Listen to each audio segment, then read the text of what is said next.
We all expect the police to serve and protect us, our communities, and society at large at all times. This is more so when we are facing an emergency that could culminate in us or our loved ones being harmed or killed. Most people assume the police are just waiting to respond to their emergencies. In reality, the police also have to carry out administrative and operational activities that seem not directly related to the core functions of policing, but are still important in supporting their work. The South African flagship public employment program, the Expanded Public Works Program, EPWP, has partnered with the South African Police Services, SAPS, whereby EPWP participants have been engaged to carry out some activities that free up the police time to focus on their primary duties of responding to emergencies, investigating crimes, and maintaining public order. Let us hear from the South African Police Service in the Western Cape Province about how this partnership came about and its expected impact. What motivated us to commence with the Expanded Public Works Program in collaboration with the Department of Public Works and Infrastructure was fueled by the need to fill our non-core positions. Currently, what is happening within the SAPS is that our budgets have been constrained over the MTSF period, and we felt that we needed to fill these posts with non-core participants. The objectives of the program are: one, to create workplace exposure for our participants. Secondly, it is to create opportunities for employment. Thirdly, it is to ensure that we are able to focus on our core policing duties and allow our non-core policing duties to be done by administrative personnel. Then we are intent on providing opportunities for experiential learning to place our communities in a position where they are able to go out and compete in the job market. In terms of employing people within this program, we have set a target of just over 3,000 participants we'd want to employ in this program. To date, as we stand, we've placed 1,068. Whenever you see a police car, it may not have crossed your mind that there is a team ensuring they are maintained and are roadworthy, so that the officers can carry out their work effectively. We will now hear from the team that maintains the fleet in the Western Cape Province. At the time when they arrived, we were well over 700 vehicles on the premises. As we speak today, we are in the region of 430 vehicles, so their presence here in 2 months has made a huge difference. I have 2 kids that I'm supporting. If I was not on the training, I'm not sure what I'd be doing. Finding a job is a bit of a challenge. The training program is a great opportunity. There's 70% males and 30% females, because in the industry now there's becoming a lot of females also want to be diesel mechanics and mechanics. When you see police officers dressed in their uniform and using specialized equipment and materials such as body bags after a fatal incident, you may not realize the value chain that has enabled these resources to be available when needed. Let us now hear from the team at the Western Cape South African Police Service warehouse to find out how the introduction of EPWP participants has impacted on their work.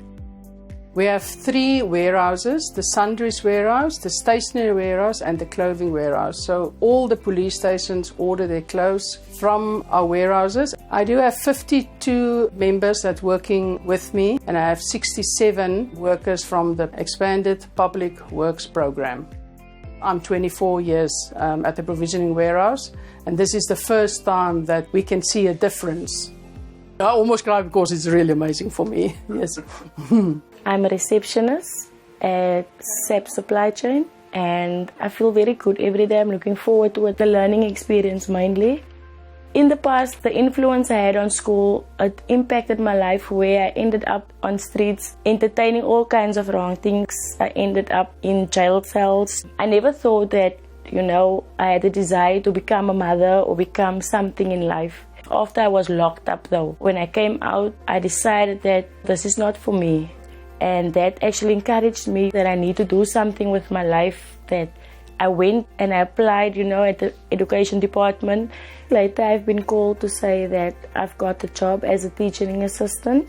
But then what happened was, when my fingerprints came back, then the principal said that I couldn't work. After the layoff at school, the colonel, she took me in at the supply chain. It's really a pleasure working with him, laying down a life, and being a mother still. Looking forward to the future, being able to maintain my own life, getting back what the enemy has stolen from me. Do you ever ask yourself, who is responsible for cleaning police vehicles?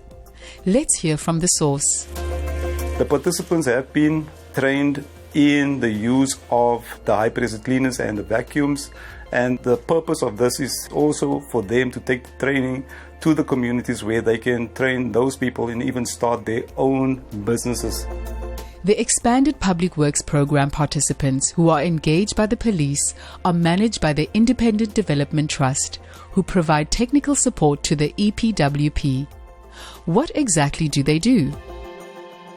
The program, in terms of the non-state sector and the expanded Public Works Program, is guided by the ministerial determination, which identifies the criteria for selection onto the program. There's a target in terms of demographics as well, in terms of the number of women, in terms of the number of youth and disability that are included on the program. The NPO partners will then work within the communities to identify the relevant categories in terms of appointment.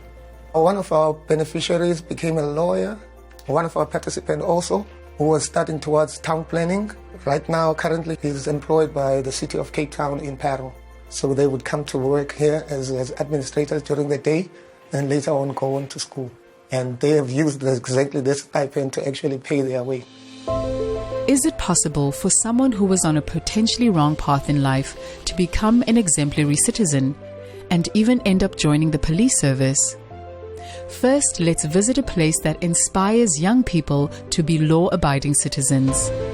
The Chrysalis Academy is a non-profit organization, and essentially what we do is to be a platform for young people to unleash their potential.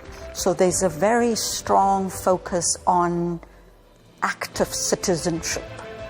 You are coming to develop yourself, access your inner potential, and then what are you going to do to change things in your community? Now let's hear from the police about the chances of reformed youth joining the South African Police Service. For 40 of their students to be prospective police officials is a massive, massive achievement, and is a clear display of what we are able to achieve if we work in synergy and display the necessary vision to achieve a better society. Thank you to each and everybody for always seeing the best in me. That's really hope for the future. Thank you.